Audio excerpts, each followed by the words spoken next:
రిజర్వేషన్లు ప్రకటించిన తర్వాతే కడప కార్పొరేషన్ అభ్యర్థులను ప్రకటిస్తామని TDP zonal incharge Srinivas Reddy తెలిపారు. కులాల సంఖ్య బలం ఆధారంగా ప్రభుత్వం రిజర్వేషన్లను నిర్ణయిస్తుందని తెలిపారు. ప్రజాస్వామ్య పద్ధతిలో ప్రజల ఓట్లతోనే ఎన్నికలను ఎదుర్కొంటామని స్పష్టం చేశారు. గతంలో వైసీపీ దౌర్జన్యాలకు పాల్పడిందని ఆరోపించిన శ్రీనివాస్ రెడ్డి ప్రస్తుతం వైసీపీకి ప్రజల్లో సానుకూలత లేదన్నారు. ఎల్నినో ప్రభావంతో రాష్ట్రంలో వర్షాభావ పరిస్థితులు నెలకొన్నాయని తెలిపారు. దక్షిణ భారతదేశంలో ఈ సంవత్సరం ఎల్నినో పరిస్థితులు అనేది ప్రతి ఒక్కరికి తెలుసు. ఎల్నినో వల్ల వర్షాలు పడడం లేదు. జూన్, జూలై, ఆగస్టు కూడా అయిపోయింది. ఆల్మోస్ట్ ఈ 3 నెలలుగా 53% ఈ 3 నెలలలో సగటు వర్షపాతం మైనస్లో ఉన్న విషయం ప్రజలందరూ కూడా గమనించాలి. ఏదైతే కృష్ణా బేసిన్ కర్ణాటకలో ఉందో అక్కడి నుంచి వర్షాలు పడక కృష్ణా బేసిన్లో శ్రీశైలానికి నీళ్లు రాలేదు ఈ సంవత్సరం.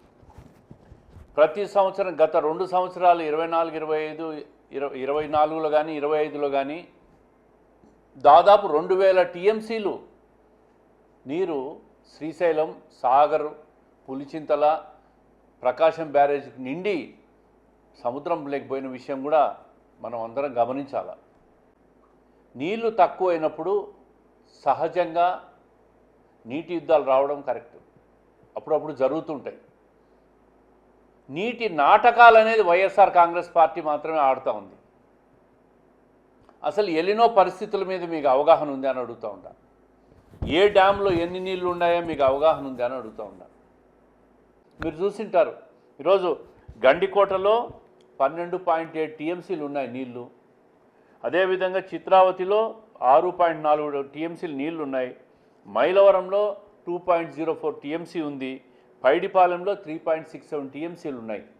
ఇవన్నీ కూడా రాబోయే 3-4 నెలల్లో 5 నెలల్లో డిసెంబర్ దాకా కావచ్చు తాగునీటి వినియోగం కోసం జాగ్రత్తగా ప్రభుత్వం వాడాలనే ఒక ఆలోచనతో ప్రతిరోజు కూడా ముఖ్యమంత్రి గారు తాగునీటి పైన ప్రతిరోజు కనీసం అరగంట సమీక్ష చేస్తూ ఉంటారు. ఎక్కడ తాగునీటి సమస్య రాకూడదు. ఎల్నినో ప్రభావం వల్ల రైతులను కూడా అప్రమత్తం చేసినారు. ఆరుతడి పంటలు వేయండి, వరి నాట్లు వేయొద్దండి, నీళ్లు లేవు అని చెప్పి. దీంట్లో ప్రభుత్వం తప్పేముంది? వైఎస్ఆర్ కాంగ్రెస్ పార్టీ వాళ్ళు నిత్యం విమర్శించడం తప్ప వాళ్ళకి వేరే పనే లేదు. ఎడాపెడా ప్రణాళికాబద్ధం లేకుండా ఏవి పడితే అవి ప్రాజెక్టులకు వేల కోట్లు జీవోలు ఇచ్చేసి గాలికి వదిలేసిన ప్రభుత్వం మీ వైఎస్ఆర్ కాంగ్రెస్ పార్టీ ప్రభుత్వం, గత ప్రభుత్వం. మా ప్రభుత్వం అట్లా చేయదు.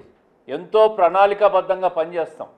ఈరోజు హంద్రీ నివాను 5,000 కోట్లతో పూర్తి చేశారు. చివరి వరకు 700 కిలోమీటర్లు నీళ్లు పోతూ ఉండే రాయలసీమలో.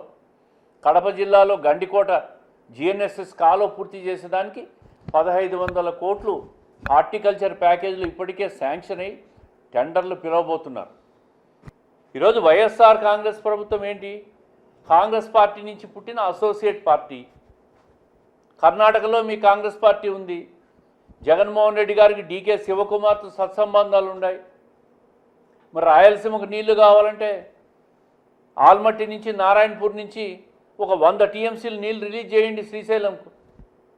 నీ బెస్ట్ పరపతిని ఉపయోగించండి డీకే శివకుమార్తో చేసి నీళ్ళు ఇడిపించండి.